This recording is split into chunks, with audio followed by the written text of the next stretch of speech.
Segundo bloco. Se você não viu o primeiro bloco, lá eu me apresento, falo de onde eu venho, quem eu sou. Resumo, prazer, meu nome é Aida Maria Faria Júnior, eu sou professor da Universidade Federal Fluminense. Eu leciono as disciplinas de neurociência e genética na UF de Volta Redonda. Não sou especialista em virologia, não sou especialista em epidemiologia, tive essas disciplinas ao longo da minha formação e estou tentando aqui sair da minha bolha e tentar explicar um pouco daquilo que eu conheço para ver se a gente consegue fazer essa informação chegar a mais lugares onde ela precisa chegar. No primeiro bloco, eu me detive a falar um pouco de doenças falsas, quem era o SARS-CoV-2, o vírus que a gente está enfrentando agora, a patologia que ele causa, a doença que ele causa, a Covid-19, e tentei falar um pouco sobre notícias falsas, arma biológica e coisas do tipo. Dei uma olhada lá se isso for do seu interesse. Agora, o que eu gostaria de conversar é sobre números e seriedade. Tem um monte de comparação que tem sendo feita nesse momento sobre o vírus é uma gripezinha. Isso está sendo divulgado por pessoas das mais variadas. Eu não vou falar de política nesse momento não, em nenhum momento. O vírus não faz diferença se você torce para azul, verde, vermelho, amarelo, lilás. Então estamos todos no mesmo barco. Isso é muito importante que a gente consiga entender. Se as pessoas não estão conseguindo pontuar isso, elas estão querendo fazer um ganho político sobre a doença. E isso é a pior coisa que pode ser feita nesse momento, porque é um desrespeito à população que vai morrer. E vai morrer muita gente. Infelizmente, eu não posso, por dever cívico-pedagógico, não falar a verdade. E esse é um tema que a gente já pode aproveitar para entrar direto nele. Não é uma gripe. A começar, quando a gente fala de gripe, quando a gente fala do H1N1, não é uma gripe por quê? Porque nós temos medicamentos contra o H1N1.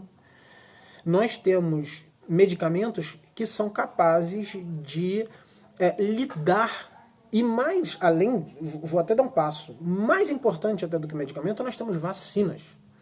Então, o H1N1, eu não estou dizendo que ele não é um problema, ele é um problema, mas é um problema diferente do problema que a gente tem nesse momento. Como eu já falei, e eu vou citar provavelmente em cada bloco várias vezes, a gente tem profissionais excelentes que estão fazendo a cobertura do que está acontecendo nesse momento, que são virologistas, que são epidemiologistas.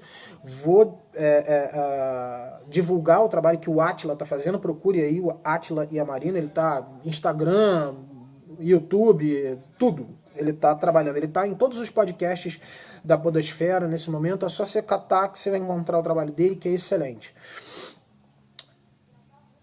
Por que eu falei dele agora? Porque ele vai dar números e situações muito mais expressivas. Eu só quero fazer aquilo que é a contribuição que eu posso estar dentro daquilo que eu estudo, que é neurociências, principalmente neurociência do comportamento, processo de tomada de decisão e por aí vai.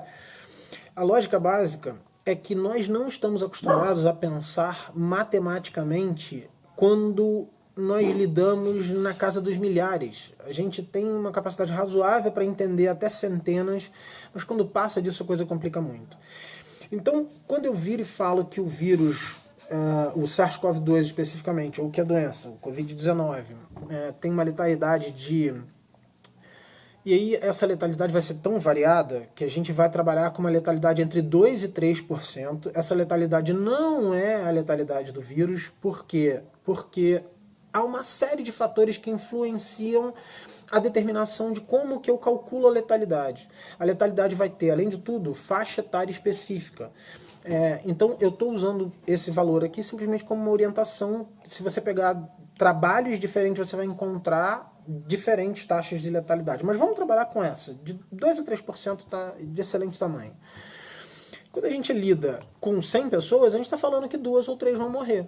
O problema é que quando a gente está lidando com um vírus que tem as características do SARS-CoV-2, qual é a característica? Ele se propaga e aí também entra uma outra variação, mas ele se propaga para cerca de 3 pessoas. Há autores dizendo que ele se propaga para 5 pessoas, há autores dizendo que ele se propaga para muito mais do que 5 pessoas. São dados que a gente ainda não tem. Então vamos trabalhar com o menor possível. A gente está trabalhando então com 3 pessoas, 2 que sejam, não tem problema. Significa dizer que eu tenho um crescimento que é exponencial. Eu tenho um crescimento que trabalha em ordem de multiplicação. Tá, e o que significa isso? É difícil fazer uma analogia que seja excelente, digamos assim, para falar de crescimento exponencial. Normalmente a gente vai falar de taxa de reprodução de bactéria, ou seja, de outros organismos, e aí eu estou saindo de novo de algo que não está no dia a dia. Então eu vou usar um outro tipo de analogia, uma explicação absolutamente diferente do que a gente está lidando, mas que eu acho que pode fazer sentido. Imagina que você está com um fogo na sua mão e que cada pessoa que você tiver contato, o fogo está representando o vírus, cada pessoa que você tiver contato tem 2 pavios na mão, 2 pavios desse de pólvora, de desenho que a gente via, para quem for velho como eu, Pica-Pau, sei lá, Tom e Jerry, para quem não, procura aí, dá um Google no pavio, o que você acha? Cada pessoa tem 2 pavios. Quando você entra em contato com ela, você está acendendo esses 2 pavios. Ela vai entrar em contato com 2 pessoas e vai acender o pavio dessas 2 pessoas que vão entrar em contato com outras 2 e por aí vai. Dá para fazer uma visualização da quantidade de pavios que a gente está acendendo em pouquíssimo tempo? Uma outra analogia, se você preferir, você já brincou de derrubar dominó? Então, agora imagina que ao invés de ter feito uma filinha, você está fazendo com que cada dominó derrube 2 dominós que estão na sua frente. Então quando você derruba, você está derrubando um mar de dominós. Tem aos montes também no YouTube, é só você digitar aí que você consegue encontrar. Esse é o problema. Então quando a gente vira e fala numa taxa de 2% de letalidade, quando a gente lida então na cifra dos milhares, a gente está falando de uma quantidade enorme de mortos.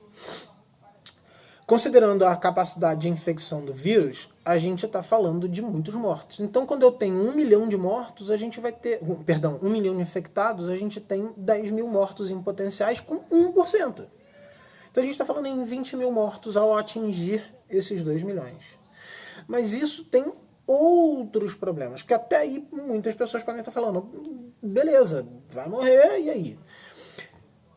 O problema não é só a letalidade.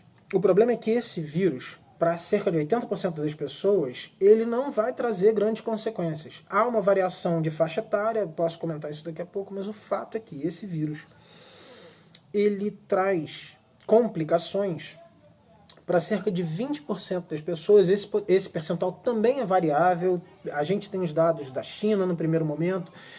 As patologias pré-existentes na China, perdão, vão ser diferentes, arranhar a garganta, não é corona não, vai ficar tranquilo. Esse vírus, as informações que a gente tem são do universo chinês e as patologias pré-existentes lá naquele grupo vão ser diferentes da que eles vão encontrar na Itália, que eles vão encontrar nos Estados Unidos, que eles vão encontrar no Brasil. São cenários muito distintos, com bases genéticas distintas, bases epidemiológicas distintas. Então, o problema não está só restrito em pessoas que são cardiopatas, diabéticos e mais velhos. Isso é um outro tema.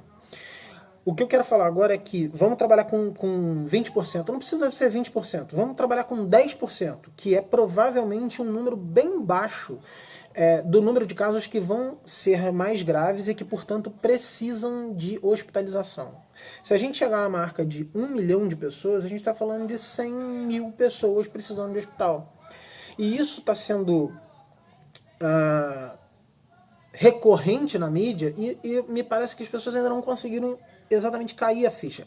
Nós não temos leito hospitalar suficiente, nós não temos capacidade logística de pessoal, nós não temos capacidade de nenhum tipo para lidar com esse nível de demanda, porque as outras causas todas não pararam por causa do Covid. Então a gente está tendo recordes de casos de dengue em vários lugares do país, a gente está tendo o reaparecimento e o recrudescimento do sarampo em diversos outros lugares, e parte desses casos também precisa de hospitalização. Como é que a gente consegue lidar com tudo isso? Nós temos um trânsito que mata gente pra caramba no Brasil, especificamente. Essas pessoas, elas muitas vezes vão ser hospitalizadas. Imaginando, obviamente, as que não morreram ou as que foram hospitalizadas e mesmo assim vão morrer depois. Isso é um problemaço quando você combina tudo isso. Então a gente tem um número limitado de capacidade para lidar com as demandas hospitalares e a gente tem uma patologia que provavelmente vai esgotar essa capacidade que a gente tem em pouquíssimo tempo. Que é exatamente o cenário que a gente tem na Itália nesse momento.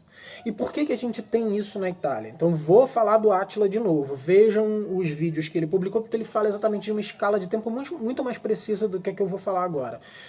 Mas o fato é que a China, em pouquíssimo tempo depois do aparecimento do primeiro caso, salvo engano, eles ainda estavam com menos de 1000 casos, eles decretaram as medidas de contenção ou de isolamento social, como a gente está chamando. O que significa isso? Não sai de casa e fecha tudo que dá para fechar. Por quê? Porque é assim que você consegue frear alguma coisa como uma virose desse tipo que a gente está falando. Isso é fácil? Não. Isso é extremamente difícil. Só que nós não temos vacina, nós não temos medicamento. Ah, mas eu ouvi falar que a cloroquina, a hidroxicloroquina, eu ouvi falar que então... Esses dados não foram ainda comprovados. Eles são muito promissores, auspiciosos, vamos torcer, vamos. Mas eles ainda não comprovaram que eles efetivamente são capazes de combater os vírus. Nem em que situações, em que termos. Será que eles vão funcionar para todas as pessoas, em todos os casos, em que casos? Não são drogas, inclusive, que possam ser utilizadas por qualquer pessoa. São drogas hepatotóxicas, são drogas que têm efeitos colaterais graves. Claro que esse tipo de situação, toda droga vai ter um efeito colateral, claro que esse tipo de situação vai ser avaliada caso haja um benefício no uso.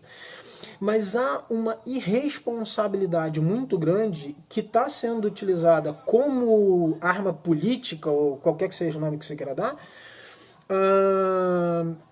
para que seja divulgado como se isso fosse uma cura. Isso não é, nesse momento, eu estou gravando, vou até conferir, dia 21 de março. Então assim, pode ser que daqui a pouco, são 11 horas da noite, pode ser que daqui a pouco saia um artigo dizendo que foi descoberta a cura, mas não é muito provável que isso aconteça. Não é muito provável por vários outros motivos. Vacina, está sendo mais irresponsável ainda. A gente estava com um movimento, e ainda está com um movimento anti-vacinação absurdo. Por que ele é absurdo? Porque as vacinas têm fases exaustivas para serem criadas e testadas em diversos cenários diferentes até que elas sejam liberadas para uso em massa. Se você não faz isso, você tem os mesmos problemas que o corona tem. Se você aplicar 100 vacinas e você tiver uma taxa de 0,1% de algum efeito colateral, você não vai ter nenhum, estatisticamente falando. Só que quando você vacina milhões de pessoas no mundo, aquele 0,1% começa a ser muita gente. Esse é o problema das reações, digamos assim, vacinais. E o problema é que as pessoas, todos aqueles milhões que receberam as vacinas, eles não vão para a rede social falando assim, uhul, eu fui vacinado e nada aconteceu comigo. Não.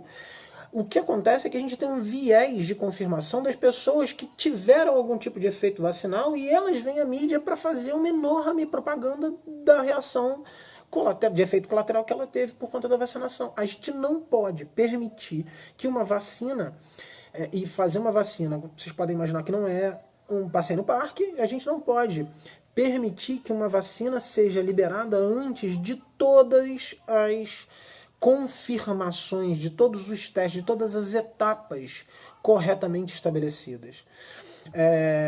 Dito isso, existe previsão? Nenhuma. Não faço a menor ideia, porque eu não sei se já existia alguma vacina em teste para coronavírus que possa ser aproveitada, mas falar que a gente vai conseguir ter uma vacina no intervalo menor do que 12 meses,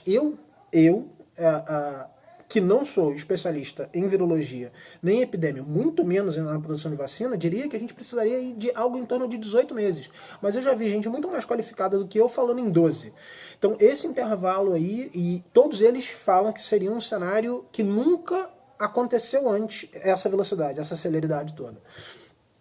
Se a gente não tem nem remédio, nem vacina, o que a gente pode fazer? Medidas comportamentais, medidas sociais. Isso não pode andar sem o poder público? Não, por conta dos impactos que a gente tem na economia. Isso é verdade, eu sei que é verdade.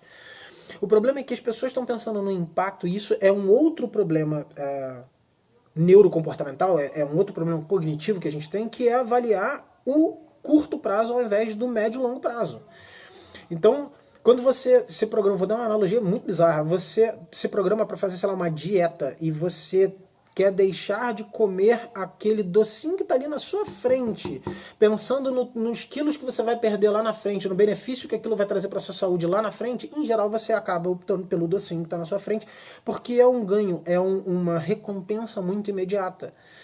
A gente está pensando desse jeito nesse momento quando a gente escolhe a economia do momento em relação à economia do futuro. Se a epidemia não for controlada agora, a quantidade de pessoas doentes e, infelizmente, perdão, mas a quantidade de pessoas mortas que a gente vai ter na sociedade vão impactar a economia no médio e longo prazo de uma maneira muito maior do que se a gente fizer as medidas de isolamento, quarentena, lockdown, cordão sanitário e todos os outros apelidos que lidam com essa lógica de você minimizar, reduzir ao máximo, se possível, abolir a movimentação e a circulação de pessoas. A gente precisa olhar para o médio e longo prazo e não para o curto prazo. Isso, repito, não tem como ser feito sem o poder público, seja ele municipal, estadual ou federal. Isso é algo que nós temos sim que cobrar dos nossos representantes políticos, seja ele verde, amarelo, lilás, bolinha na cabeça ou qualquer que seja. Isso tem que ser feito e não pode ser utilizado como moeda política, isso ou como, sei lá, qualquer outra coisa política, vai. Isso é muito importante. A China fez isso antes do 1000º caso. E eles tiveram uma quantidade absurda de mortos, eles chegaram a mais de 80 mil casos. A Itália demorou para fazer isso, e eles estão batendo quase 1000 mortos ao dia, agora. 1000 mortos ao dia. A Itália é bem menor do que o Brasil. O Brasil tem situações muito particulares. A gente tem situações geográficas, fragilidade social. Vocês já imaginaram a densidade demográfica de determinadas regiões do Rio de Janeiro?